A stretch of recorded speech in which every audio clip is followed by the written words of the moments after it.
श्री ओम नमः सिद्धेभ्यः। वंदितो मैं लगाना भूल गया, इसलिए पहले लगा लेता हूँ।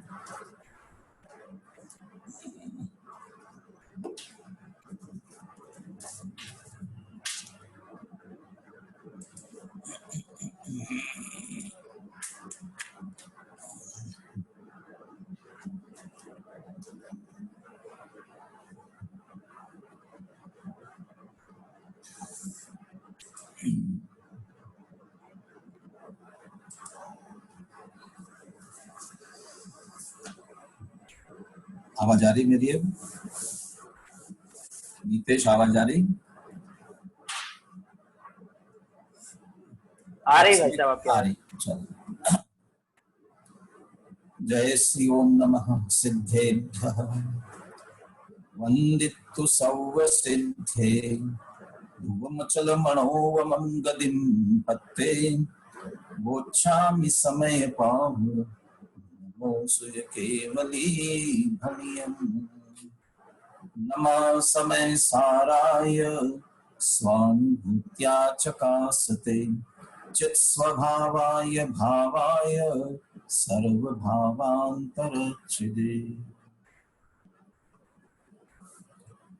समय सार पर संपन्न होने वाली विद्वत संगोष्ठी से पूर्व समय सार पर व्याख्यान वाला क्रमशः अधिकारों को आधार बनाते हुए चर्चा करते करते हम आज मोक्ष अधिकार तक आ गए हैं। मोक्ष अधिकार तक तो आ गए हैं, लेकिन मोक्ष तक कब पहुंचेंगे पता नहीं है।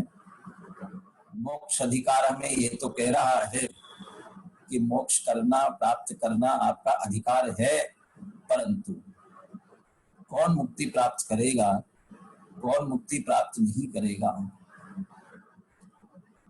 लौकिक में भी हम देखते हैं, अधिकारों की बात करते हैं बहुत से लोग, लेकिन कर्तव्य की बात नहीं करते। हमें अधिकार मिलना चाहिए, हमें अधिकार नहीं मिलते हैं।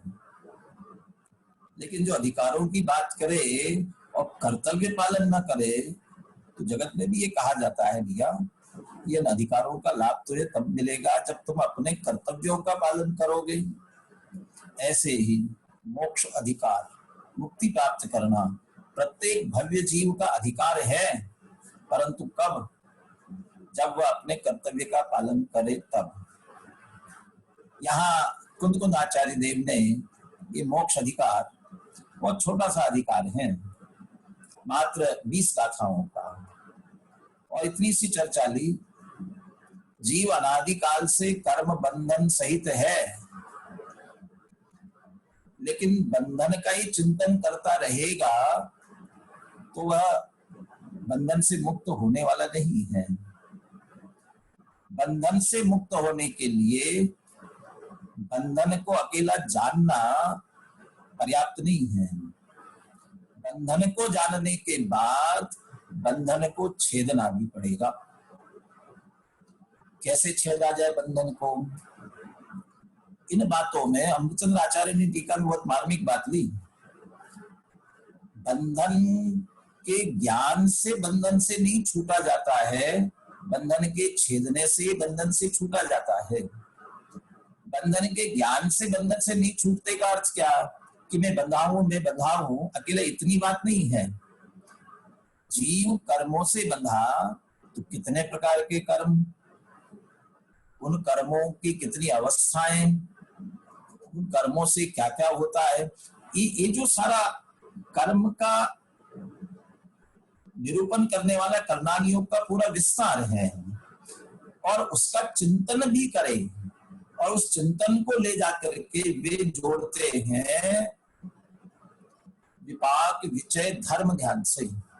जहां कर्म के विपाक का चिंतन किया जाता है, अपाय विचय भी कहते हैं, विपाक विचय भी कहते हैं, वो अपाय विचय, विपाक विचय, धर्म ध्यान, वो बहुत कठोर शब्दों का प्रयोग किया अमृतचंद्र आचार्य ने। इस विषय का आप थोड़ा ध्यान में भी रखें, ये अपने आज विषय के साथ भी जुड़ेगा।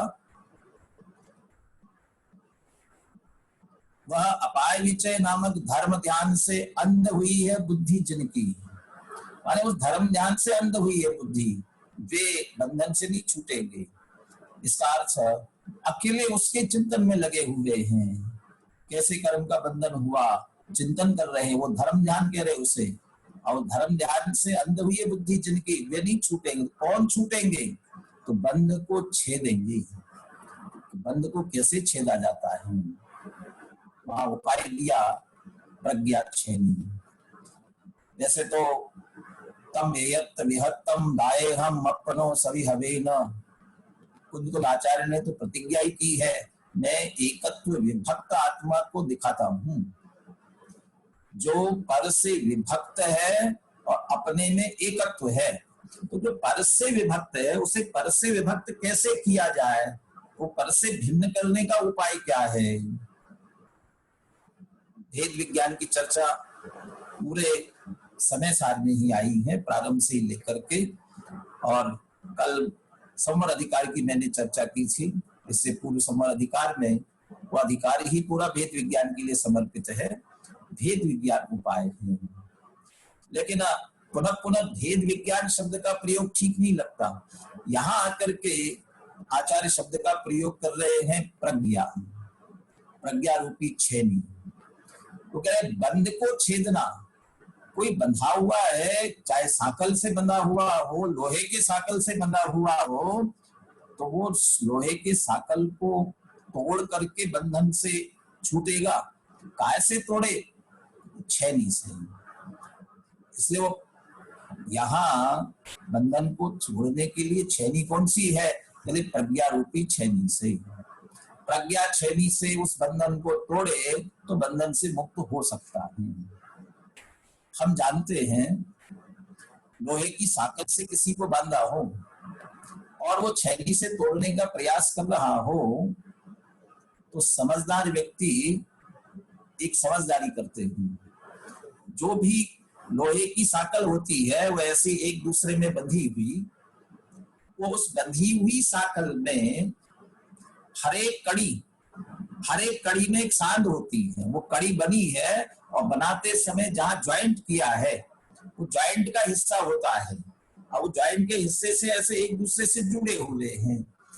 छेनी मारने वाला यदि जहां वो ज्वाइंट है उस जगह छेनी नहीं मारे और दूसरी जगह छेनी मारे, उसे बहुत प्रयास करना पड़ेगा। लेकिन जहां वो जुड़ान है, यदि वहां छेनी मारता है तो जल्दी से अलग अलग हो सकता है, होता है। ऐसे ही आत्मा कर्मों से बंधा हुआ है, तो आत्मा और कर्म इनके बीच ये जो बंधन है, कह रहे इसके बीच में भी एक सांध है। कौन सी सांध है, कौन सी संधि है? कहते लक्षण भेद की। आत्मा का लक्षण चैतन्य वाला, उपयोग वाला, कर्म का लक्षण जड़ है, अपने पौद्गलिक कर्मों का बंधन है, पौद्गलिक है। ये जो लक्षण भेद है दोनों का, इस लक्षण भेद से अच्छी तरह जानने के बाद अब इसके बीच में वो छेनी डालनी है और दोनों को अलग अलग करना है। ये प्रज्ञा रूपी छेनी सूक्ष्मता से अंतः संधि में डाल करके सबको पृथक कर दिया। पर द्रव्य, पर भाव, उनके निमित्त से होने वाले विकारी भाव, जिसे संक्षेप में पीछे जीव अधिकार में 29 प्रकार के बोल कहे, वर्णादि से लेकर गुणस्थान पर्यंत। अमृतचंद्राचार्य ने फिर अगले कलश में सरल भाषा में 2 में विभाजित कर दिया। वर्णाद्यावा राग मोहा दयोवा भिन्ना भावा सर्वएव अस्य पुंसा। वर्णादि और रागादि, वर्णादि कह करके सारे परद्रव्य अलग कर दिए और रागादि कह करके उनके कारण से होने वाले विकारी भाव, इस सब को अलग कर देना वो संधि से। देखिए हमारे पंडित दौलत राम जी छड़ाला में ये मोक्ष अधिकार का कलश प्रज्ञा क्षेत्री की चर्चा करने वाला और जीवाजीव अधिकार का वो कलश रागा वर्णाद्यावा राग मोहा दयोवा भिन्ना भावा सर्वएव अस्य पुंसा, दोनों को मिला करके भेद विज्ञान की बात कितनी मार्मिकता से करते हैं। जिन परम पैनी डाली अंतर भेदिया, वरनादि अनुरागादिते निज भाव को न्यारा किया। परम पैनी सुबुद्धि छैनी, सुबुद्धि प्रज्ञा रूपी छैनी, और वर्णादि और रागादित्य निज भाव को न्यारा किया। यहाँ कर्म बंधन की बात कर रहे हैं, तो प्रज्ञा रूपी छैनी से ही कर्म बंधन से भिन्न अपनी आत्मा को पृथक करना है। अब करना है का अर्थ क्या है कि जानना है। अब अलग अलग कर दिया, लेकिन कहते हैं उससे मुक्ति नहीं होगी। बंधन छेद दिया ना हमने, आत्मा और दोनों को अलग अलग कर दिया, छेदा माने दोनों को पृथक पृथक जाना, कहते इससे नहीं होगी मुक्ति। अभी तो कहा था दोनों को अलग अलग जान लेंगे तो हो जाएगा, अकेला बंधन को जानने से काम नहीं चलेगा, दोनों को भिन्न भिन्न जानना। जान लिया, अकेला भिन्न भिन्न जानना नहीं है। जैन दर्शन के भेद विज्ञान की विशेषता है, वह मात्र दोनों को भिन्न भिन्न नहीं करता है, बल्कि उसमें से जिस आत्मा को हमने अलग किया है उस आत्मा को ग्रहण करना है। जिस भांति प्रज्ञा छैनी से पर से विभक्त किया इसे, उस भांति प्रज्ञा छैनी से ही अरे ग्रहण करो इसे। जिस शुद्धात्मा को बंधन से भिन्न जान लिया है, जिस प्रज्ञा छैनी से भिन्न जान लिया है, उसी प्रज्ञा छैनी से अब इसे ग्रहण करो। कर्म को छोड़ो और शुद्ध आत्मा को ग्रहण करो। तो क्या अभी तक कर्म को ग्रहण कर रहे थे? कर्म को ही ग्रहण कर रहे थे। देह मेरी है, ये जगत के सारे पर पदार्थ मेरे, अहम बुद्धि, ममत बुद्धि, कर्तव्य बुद्धि, भोक्तृत्व बुद्धि करके इस पर का ग्रहण कर रहे थे। और ये जो सब है ये कर्मोदय के फल है, ये कर्म उदय के हमारे नहीं है, और इन्हें सब अपना मान के ग्रहण कर रहे थे। अब इन्हें छोड़ा। अंदर होने वाले रागादि विकारी भाव, ये भी तो इसके परिणाम है, कर्म के परिणाम, इनको ग्रहण कर रहे थे। और ऐसा करने से कर्म का बंधन निरंतर हो रहा था।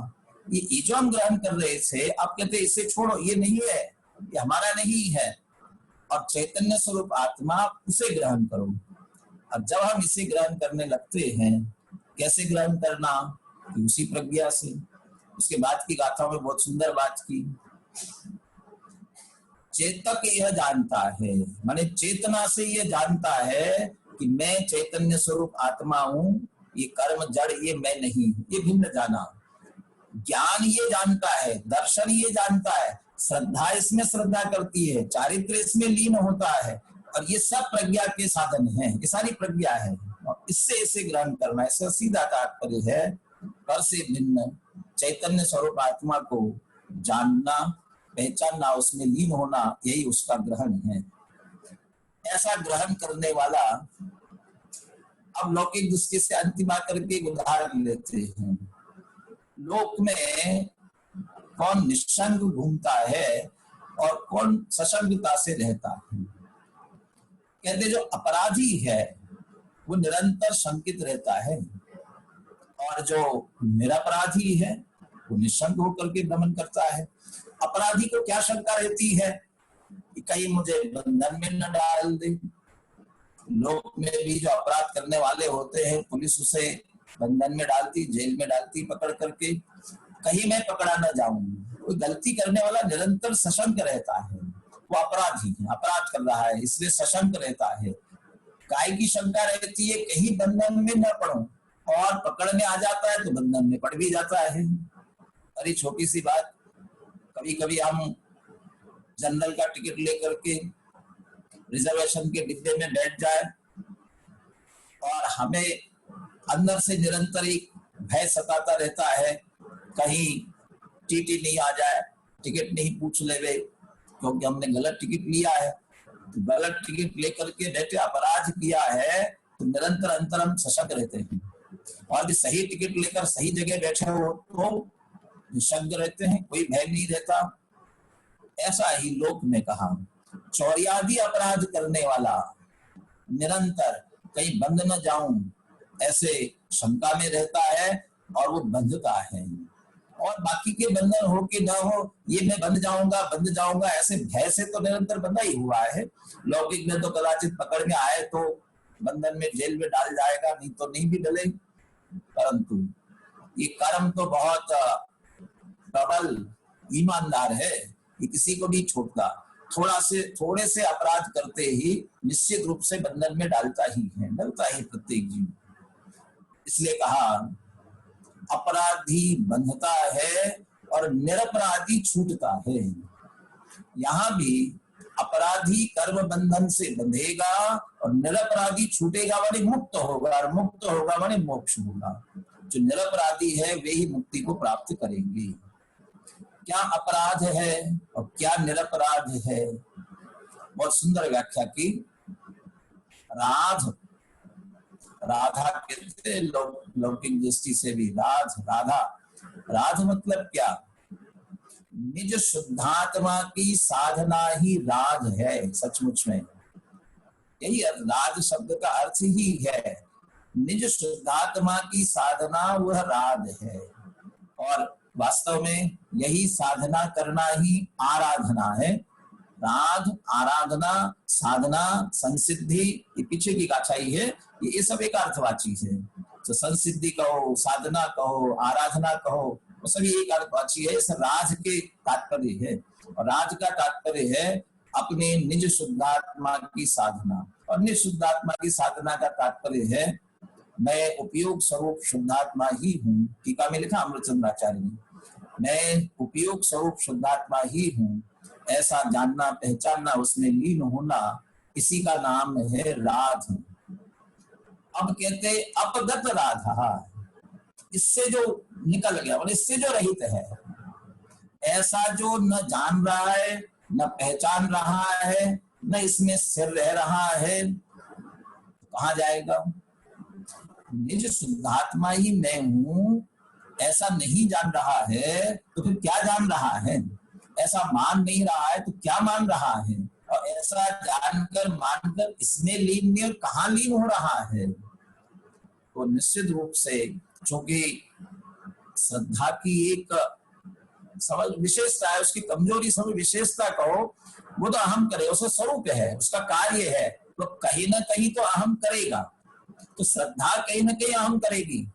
जब ज्ञान ने अपने को निज नहीं जाना, पर को निज जाना, तो श्रद्धा कहाँ अहम करेगी? तो पर में अहम करती है, पर में अहम करती है। श्रद्धा जानना पर का होता है तो लीनता भी पर में होता है। पर की लीनता के कारण से मोहराग द्वेष के भाव होते तो मोहराग द्वेषों में जाता है। ये सारा अपराध है। मोहराग द्वेष के परिणामों में बहता हुआ जीव अपराधी है। ये अपराध। अब यहाँ एक सूक्ष्मता है और उसी आधार से अगला प्रश्न खड़ा हुआ है। क्या सूक्ष्मता है? शुद्धात्मा की साधना आराधना वो राध है। ऐसे ही नियम सार में आवश्यक की चर्चा की। आवश्यक यहाँ समय सार में भी है। आवश्यक किसे कहते हैं? किसे कहेंगे आवश्यक? कि आवश्यक का जो भाव, अवश्य उसका भाव अवश्य, और जो अवश्य करने योग्य वो आवश्यक। तो अवश्य का भाव, अवश्य का कार्य। अवश्य का मतलब क्या? जो किसी के वश में नहीं है वो अवश्य। किसी के वश में नहीं है मतलब किसी पर के वश में नहीं है। तो पर के वश में नहीं तो किसके वश में है? ईश्वर के वश में, निज वश है। तो जो निज वश है, स्ववश है, किसी पर के वश नहीं है, इसलिए वह अवश्य। और वो जो निज के वश वाले का अवश्य करने योग्य जो कार्य है वो अवश्य, और उसके लिए जो है वो आवश्यक कहलाएंगे। इसलिए नियम सार तो निश्चय आवश्यकों की ही चर्चा करता है। क्या आवश्यक है इस जीव को? अपने को जानो, अपने को पहचाने, अपने में लीन हो जाओ, ये वास्तव में इस जीव का अवश्य करने योग्य कार्य है, ये आवश्यक है। ऐसे यहाँ कह रहे हैं कि इसकी आराधना साधना क्या है? कि अपनी आत्मा को जाने, पहचाने, उसमें लीन हो जाए। और यदि इससे निकल गए उसका नाम अपराध है, और इससे निकले तो अपराध हुआ, उसका बंधन निश्चित रूप से होगा और बंधता है। मैं जोर इसलिए दे रहा हूं, इससे निकला, अब इससे निकल करके किया क्या? किया क्या ये मतलब नहीं। और किया क्या उससे थोड़ा जो अंतर पड़ेगा, थोड़ा अंतर पड़ेगा, सीधा तात्पर्य है। यदि निज आत्मा की साधना से निकलकर पाप में चला गया, अशुभ भाव में चला गया, विषय कषाय में चला गया, तो पाप का बंध करेगा। और यदि शुभ कार्यों में आया और शुभ कार्यों में लग करके देव शास्त्र गुरु के चिंतन मनन में लगा, स्वाध्याय में लगा, अपने आत्मा के भी चिंतन, विकल्पात्मक चिंतन में लगा हुआ है, जितने भी व्यवहार के कार्य है, व्यवहार रत्नत्रय में भी लगा हुआ हो, उन सारे शुभ कार्यों में, शुभ भावों में लगा हुआ, उसे भी कहते हैं अपराध है। क्योंकि वो आत्मा की साधना आराधना में नहीं है, उससे अभी निकल गया, अपगत राधा, उस राग से जो निकल गया है वो अपराध है। इसलिए वो शुभ भाव में आना तक अपराध, क्योंकि उससे भी बंधता है, भले ही पुण्य का बंध होता हो लेकिन बंधता है। इसलिए सीधा सीधा तात्पर्य, निरपराधी बंधता है, अपराधी बंधता है, निरपराधी छूटता है, इसलिए निरपराध होना चाहिए। इसमें से प्रश्न खड़ा किया, निरपराधी होने के लिए आप कह रहे हो कि शुद्ध आत्मा की सेवा करो, शुद्ध आत्मा की साधना करो तो निरपराधी होंगे, और ये नहीं करेंगे तो अपराधी होंगे। तो शंकाकार कहता है कि इसके लिए आत्मा की सेवा, शुद्धात्मा के सेवन करने की क्या आवश्यकता है? इसके लिए तो हम जिनवानी में प्रतिक्रमण, प्रत्याख्यान, आलोचना, यहाँ 10 बातें लेने वाले हैं। वो उनको जो प्रतिक्रमणादिक अमृत कुंभ या विष कुंभ की चर्चा ली है, प्रतिक्रमणादिक कहा, 8 बातें होंगी, 8 चीजें कही। ये हमारे लिए चर्या दी गई है। आप कहते अपराध किया, गलती की, तो आत्मा की अपराध हो गया। अब अपराध होने से कर्म का बंधन होगा। अब छूटना है, मुक्त होना है, तो क्या करो? निरपराध। तो क्या करो? शुद्धात्मा की साधना करो। कहते काय की शुद्धात्मा की साधना? अपराध किया, गलती की, हमें उपाय दिया है ना उस गलती से छूटने के लिए। क्या दिया? प्रतिक्रमण है, प्रत्याख्यान है, आलोचना है, यहाँ प्रतिक्रमण, परिसमान इत्यादि दिए, उनकी थोड़ी चर्चा करूंगा। क्या इसी से काम हो जाता है? तो फिर आत्मा की साधना की कहाँ जरूरत है? और जो प्रतिक्रमणादि नहीं करते हैं वे अपराध कर रहे हैं, वे अपराध करते हैं तो वे बंधेंगे। इसलिए प्रतिक्रमणादिक वाले छूट जाएंगे और अप्रतिक्रमणादिक वाले बंधेंगे। और इसके लिए वहां प्रश्नकार शिष्य ने प्रश्न खड़ा किया, आचार शास्त्र में व्यवहार के आचरण की चर्चा करने वाले व्यवहार आचार सूत्र, उन ग्रंथों में ये लिखा हुआ है, और वहां जो प्रतिक्रमणादिक नहीं करते हैं, अप्रतिक्रमणादिक है, वे सभी विष कुंभ है, और जो प्रतिक्रमणादिक है वो अमृत कुंभ है। यहाँ जो आचार सूत्र की गाथाएं आई है, उनका सरल हिंदी में पद्यानुवाद आदरणीय डॉक्टर साहब भारती जी ने किया हुआ है, वो मैं पढ़ता हूँ, और उसमें कौन कौन से शब्द है वो भी आपके ख्याल में आएंगे। यहाँ इतने ही ध्यान देना है कि यहाँ एक व्यवहार आचरण सूत्र की बात है, यहाँ विष कुंभ किसको कहा, और फिर अमृत कुंभ किसे कहा है व्यवहार आचरण सूत्रों में। हम सरल भाषा में कहते चरणानि योग में, चरणानि योग में विष कुंभ किसे कहा और अमृत कुंभ किसे कहा।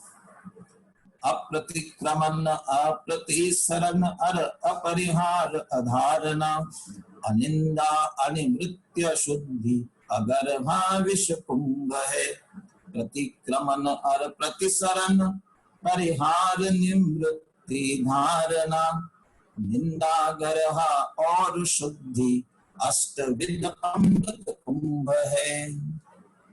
मैं पहले आचरण सूत्र में जिन्हें अमृत कुंभ कहा है उनको बताता हूँ क्या क्या अमृत कुंभ है, और फिर विष कुंभ क्या है। प्रतिक्रमण, प्रतिसरण, परिहार, धारणा, निवृत्ति, निंदा, गर्हा और शुद्धि, ये 8 प्रकार के अमृत कुंभ हैं। प्रतिक्रमण, अब इसके विरुद्ध प्रतिक्रमण के उल्टा अप्रतिक्रमण, प्रतिसरण के उल्टा अप्रतिसरण आदि जो है विष कुंभ है। थोड़ा सा प्रतिक्रमण आदि का स्वरूप क्या है, जिन 8 की बात कर रहे हैं, एक प्रतिक्रमण आदि का स्वरूप क्या है। जैसे आचार्य ने प्रत्येक की व्याख्या की, प्रत्येक का लक्षण दिया है, बहुत सरल भाषा में मैं एक एक का लक्षण पढ़ता हूं, जितना आपको ध्यान रहे हो ध्यान देने का प्रयास करना। अभी ये कह रहे हैं, ये भी ध्यान करते जाना, ये सभी अमृत कुंभ है, इनसे हम अपराध से छूटेंगे। अभी व्यवहार आचरण चरणान योग की बात चल रही है, अभी एकदम बात पलटने वाली है। कुंद आचार्य, स्वयं कुंद आचार्य यहाँ कहने वाले हैं, ये प्रतिक्रमणादिक जिनकी बात कर रहे हैं, ये सब विषकुंभ है। चरणान योग व्यवहार चारित्र के शास्त्र जिसे अमृत कुंभ कह रहे, उसे विषकुंभ कहने वाले हैं। ये कैसे हो सकता है? तो पहले उनका स्वरूप जानते जाए, और क्या हमारा चित्त स्वीकार करने के लिए तैयार हो सकता है, इस पर भी थोड़ा विचार करते हुए चले। प्रतिक्रमण किसे कहते हैं? किए गए दोषों का निराकरण करना, ये प्रतिक्रमण। किए गए, पहले हमने जो कुछ भी दोष किए गए उनका निराकरण करना है प्रतिक्रमण। सम्यक्त्वादि गुणों में प्रेरणा करना या प्रवृत्त होना, सम्यक्त्वादि गुणों में प्रेरणा करना, इसका नाम प्रतिसरण है। मिथ्यात्व रागादि दोषों का निवारण करना प्रतिहरण है। मिथ्यात्व रागादि दोषों का परिहरण, ये प्रतिहरण है। पंच नमस्कार आदि मंत्र या प्रतिमा जन्मबिंब आदि बाह्य द्रव्यों के अवलंबन से चित्त को स्थिर करना, उसका नाम धारणा है। ये ध्यान करने वाले इसको धारणा कहते।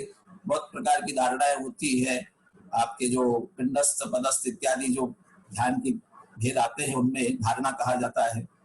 निवृत्ति, बाह्य विषय कषाय आदि में इहागत इच्छा युक्त चित्त का निवारण करना, इसका नाम निवृत्ति है। विषय कषाय से निवृत्ति। अपने आप की साक्षी से दोषों को प्रकट करना निंदा, अपने में दोष और स्वयं ही यदि उनको हम प्रकट करके उसको कहते हैं निंदा। स्वयं करे कि ये ठीक नहीं किया मैंने, नहीं करना चाहिए, निंदा हुई। और गुरु की साक्षी से करे, गुरु की साक्षी से तो गरहा कहलाएगा। और शुद्धि, यदि कोई बड़ा दोष हुआ है, किसी भी प्रकार का दोष हो जाने पर प्रायश्चित्त लेकर उसका शोधन करना, ये शुद्धि है। इस तरह से प्रतिक्रमणादिक, प्रतिक्रमण, प्रतिसरण, प्रतिहरण, धारणा, निवृत्ति, निंदा, गरहा, शुद्धि, ये 8। और ये कहते हैं 8 प्रकार के अमृत कुंभ है। इसी से तो हम पापों से बचेंगे, कहते इसी से तो अपराध से बचेंगे। और यदि ये नहीं करेंगे तो क्या करेंगे? ऐसा प्रतिक्रमण नहीं करेंगे तो वह अपराध मेरे से, मैं नहीं प्रतिक्रमण करता हूँ, स्वीकार नहीं करता हूँ, निंदा नहीं करता हूँ, गलत किया मैं नहीं स्वीकार करता हूँ, तो क्या होगा? लोक में कहा जाता है, यदि ऐसा ही जो करता हो, गलती भी करे और गलती पर स्वीकार भी नहीं करे, तो ऐसा व्यक्ति बिल्कुल वो तो करेला और नीम चढ़ा जैसा हो जाता है, इतना कड़वा। माने अपराध कर रहा है और अपराध की स्वीकृति भी नहीं करता है, तो फिर बचेगा कैसे? इसलिए वह ऐसा नहीं करना, ये प्रतिक्रमणादिक नहीं करना, ये विषकुंभ है। ये संसार में भ्रमाने वाले हैं। ये आचरण सूत्र, ये व्यवहार चारित्र के सूत्र कहते हैं। कहते ये बराबर हैं। पाप से बचाने की अपेक्षा से कदाचित इसे अमृत कुंभ कहते हैं। परंतु अब यहाँ अध्यात्म शास्त्र में आकर के ये बात पलट जाती है। मुक्ति की दृष्टि से सारे ही कर्मों से हमें निवृत्त होना है, कहा वहां ये बात बदल जाती है। अब ये समय सार की गाथाओं का पद्यानुवाद पढ़ता हूँ, ये बिल्कुल इसके विपरीत हो जाएगा। समय सार की मूल गाथा कुंद आचार्य कहते हैं, प्रतिक्रमण और प्रतिसरण परिहार निवृत्ति धारणा निंदा गरहा और शुद्धि अष्टविध विषकुंभ है। वे कहे प्रतिक्रमणादिक विषकुंभ है, और अप्रतिक्रमण प्रतिसरण और अपरिहार अधारणा अनिंदा अनिवृत्ति अशुद्धि अगरहा अमृत कुंभ है। अशुद्धि अप्रतिक्रमण ये अमृत कुंभ है। ये ऐसा कैसे? ये अध्यात्म में इतना उल्टा हो जाता है ऐसा? ये उल्टा नहीं है। अमृतचंद्र आचार्य टीका में स्पष्ट करते हैं, भैया प्रतिक्रमण अप्रतिक्रमण, प्रतिक्रमण दोष किया दोषों से बचने के लिए हमने प्रतिक्रमण किया। ये दो स्थितियां हो गई। लोक में दोष होता है, उस दोष के निराकरण के लिए प्रतिक्रमण आदि की, निंदा की, ग्रहा की, प्रायश्चित लेकर के शुद्धि कर लिया, बहुत अच्छी बात है। परंतु कहते हैं ये प्रतिक्रमण अप्रतिक्रमण था, प्रतिक्रमण में आया था, लेकिन अप्रतिक्रमण प्रतिक्रमण से आगे एक तीसरी भूमिका है। वो कौन सी है? वो अप्रतिक्रमण की है। वो अप्रतिक्रमण की तीसरी भूमिका कौन सी? गलती की, गलती के निवारण के लिए प्रतिक्रमण कर लिया। वो अप्रतिक्रमण गलती नहीं मान रहा था, तो गलती पर गलती, बहुत बड़ा अपराध होता जा रहा था, तो अपराध स्वीकार कर लिया, तो सुधरने का मौका मिला, यहां तक आ गया। लेकिन अब अप्रतिक्रमण की तीसरी स्थिति ये कह रहे हैं, अब ऐसी स्थिति में पहुंच गया कि जहां कोई अपराध हो ही नहीं रहा है, जहां कोई दोष हो ही नहीं रहा है, जहां कोई गलती ही नहीं हो रही है। जब गलती नहीं हो रही है, अरे छोटे से बच्चे को यदि उससे गलती नहीं हुई हो और उसे को सॉरी बोलो, सॉरी बोलो, वो यदि गलती नहीं की होगी उसने, तो सॉरी बोलने के लिए तैयार नहीं होता है। मैं क्यों सॉरी बोलूं? और आपको भी समझ में आ जाए कि हाँ नहीं, इसने गलती नहीं की, इसलिए सॉरी नहीं बोल रहा है, तो कहते हाँ ठीक, तुम्हें सॉरी बोलने की जरूरत नहीं है।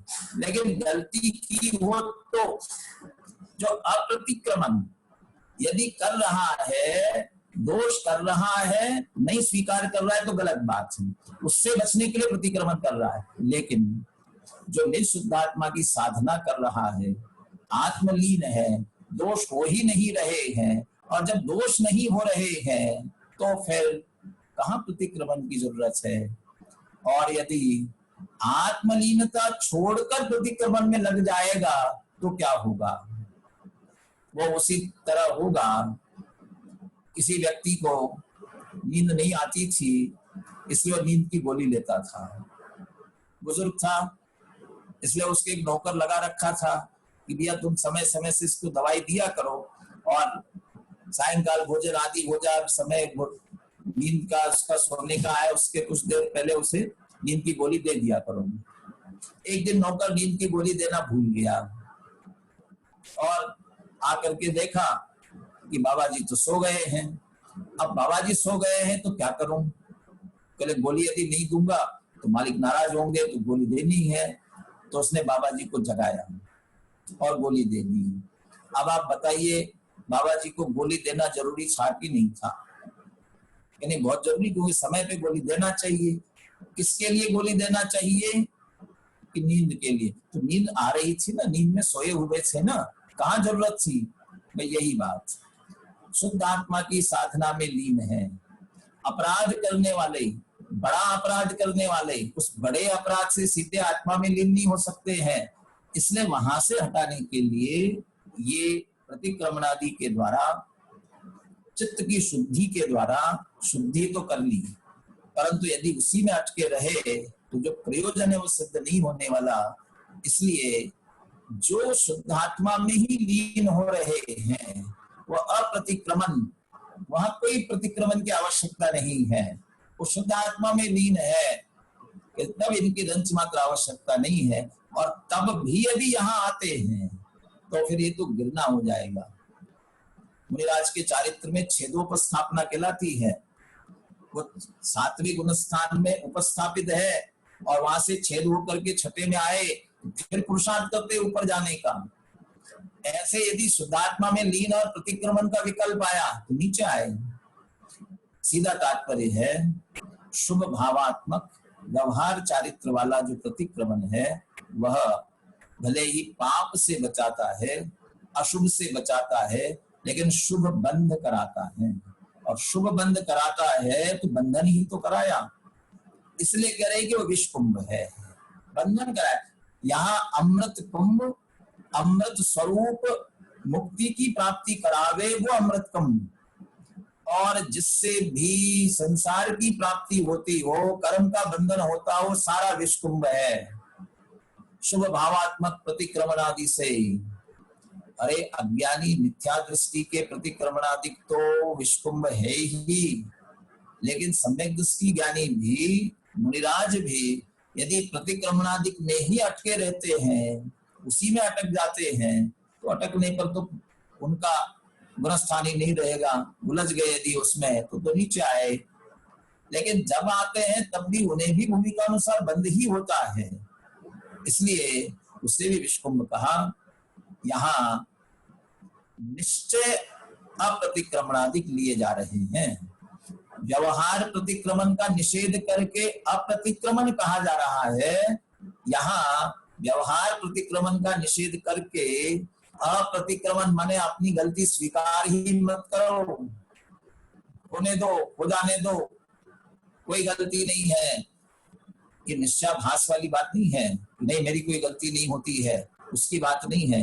ऐसी शुद्ध दशा में, शुद्धता की लीनता में पहुंच जाए कि जहां प्रतिक्रमण आदि की आवश्यकता ही न पड़े, उस स्थिति में पहुंचना, वो शुद्धात्मा की लीनता वाली स्थिति में पहुंचना, वह निश्चय वाली बात है। और इसको हम निश्चय प्रतिक्रमण आदि कह सकते हैं। लेकिन निश्चय प्रतिक्रमण कहते ही फिर व्यवहार वाली बात आती है, इसलिए उसे कह रहे अप्रतिक्रमण, जहां प्रतिक्रमण का भी विकल्प नहीं है। अप्रतिक्रमण, प्रतिक्रमण, ये दो स्थितियां, दो स्टेज हुए। इन दोनों को पार करके जो तीसरी भूमिका में पहुंचे हैं वह अप्रतिक्रमण। अप्रतिक्रमण अशुभोपयोग है, प्रतिक्रमण शुभोपयोग है। जब अशुभोपयोग से शुभोपयोग की बात करेंगे तब अप्रतिक्रमण आदि विष्कुंभ है, प्रतिक्रमणादि विष्कुंभ है, चरणानुयोग तो ये कहता है।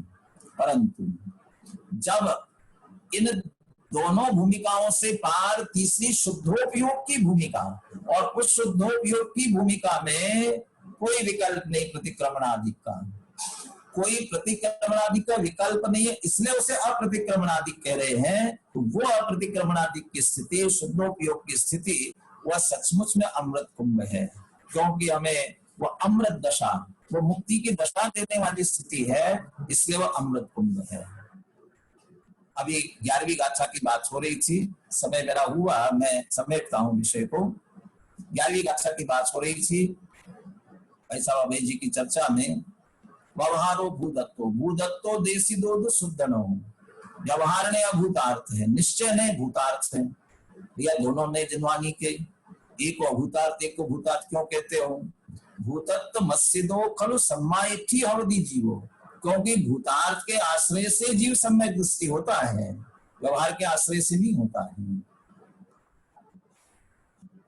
अब जैसे आचार्य की चर्चा कर रहे भाई साहब अभय कुमार जी, पुण्य पाप अधिकार, पुण्य पाप अधिकार को जैसे आचार्य पापाधिकार कहते हैं। ये पुण्य पाप कहते कैसा पुण्य? यदि व्यवहार रत्नत्रय का विकल्प भी है तो व्यवहार रत्नत्रय का विकल्प भी वो पाप है कह रहे हैं। कैसे पाप कैसे हो गया? जो आत्मा से पतित करावे उसका नाम पाप है। और जब जीव व्यवहार रत्नत्रय में आता है तब शुद्धात्म लीनता से पतित होता है, इसलिए वह पुण्य, वो शुभ कहते वो भी पाप है। तो आत्मा से पतित करावे उसका नाम पाप है। आगे एक गाथा जिसका गुजराती का पद्यानुवाद की पंक्ति है, अनेकों बार गुरुदेव के मुख से हमने सुनी है। निश्चय नयाश्रित मुनिवरो प्राप्ति करे निर्वाण। निश्चय नयाश्रित मुनिवर निर्वाण की प्राप्ति करते हैं। इसका तात्पर्य दूसरा सीधा है, व्यवहार में के आश्रय वाले मुक्ति की प्राप्ति नहीं कर पाएंगे। व्यवहार में अटकेंगे तो मुक्ति की प्राप्ति नहीं होगी। इस सबका भाव लेकर के बनारस दास जी ने सरल छंदों में लिखा, सरल छंद लिखे, उसमें स्पष्ट रूप से लीन भयो व्यवहार में मुक्ति न उपजे कोय, दीन भय प्रभु पद जपे मुक्ति कहाँ से हो। लीन भयो व्यवहार में, व्यवहार का आश्रय लेना है, निश्चय में पहुंचने के लिए लेना है, अशुभ से बचने के लिए लेना है, लेकिन उसी में लगे रहे तो संसार चलने वाला है, इसलिए उसको विष्कुंभ कहा जा रहा है। लीन भयो व्यवहार में मुक्ति न उपजे कोय, दीन भयो प्रभु पद जपे मुक्ति कहाते होय। प्रभु पूजो सुमरो पढ़ो करो विविध व्यवहार, ज्ञान स्वरूपी आत्मा ज्ञान गम्य निर्धार। क्रिया कांड से आत्मा मिलने वाला नहीं है, वो ज्ञान स्वरूपी है, ज्ञान साधना से ही मिलेगा। इसलिए शुद्ध आत्मा की साधना, उसी को निरपराध का और वो बंधन से छूटते मुक्ति को प्राप्त करते हैं, उसकी साधना करने के लिए सहयोगी होने से, उपचार से, चरणान योग में जिन जिन को भी कदाचित मोक्ष मार्ग भी कह दिया हो, सहयोगी हो सकते हैं, टोडरमल जी जैसे निमित्ता सहचारी कहते हैं, हो सकते हैं, परंतु वास्तविक मोक्ष मार्ग नहीं हो सकते। इसलिए शुद्धात्मा की साधना ही निरपराध दशा है, उसी से मुक्ति होती है। इसलिए उस दशा को प्राप्त करने का प्रयास करना चाहिए। अप्रतिक्रमण की तीसरी भूमिका, अप्रतिक्रमण प्रतिक्रमण के विकल्प से परे निर्विकल्प शुद्धात्मा की लीनता वाले अप्रतिक्रमण आदि उस अमृत स्वरूप मुक्ति की प्राप्ति कराने वाले हैं, इसलिए अमृत कुंभ है। और वहां प्रतिक्रमण का विकल्प आएगा तो कर्म का बंधन ही होगा, इसलिए वह विषकुंभ है। ऐसा जिन्वानी का बराबर भाव समझ करके चरणान्यों की विवक्षा, द्रव्यान्यों की विवक्षा, आध्यात्मिक विवक्षा को समझ करके हम बराबर उसका भाव ग्रहण करें और यहाँ मुक्ति के कारण के रूप में निरपराध दशा, अपने आत्मा की साधना की दशा अर्थात शुद्धात्मा की सेवन की प्रेरणा आचार्य दे रहे हैं। उस शुद्धात्मा के सेवन की प्रेरणा लेकर के अमृत स्वरूप मुक्ति की प्राप्ति हम सभी करें, इसी मंगल भावना के साथ।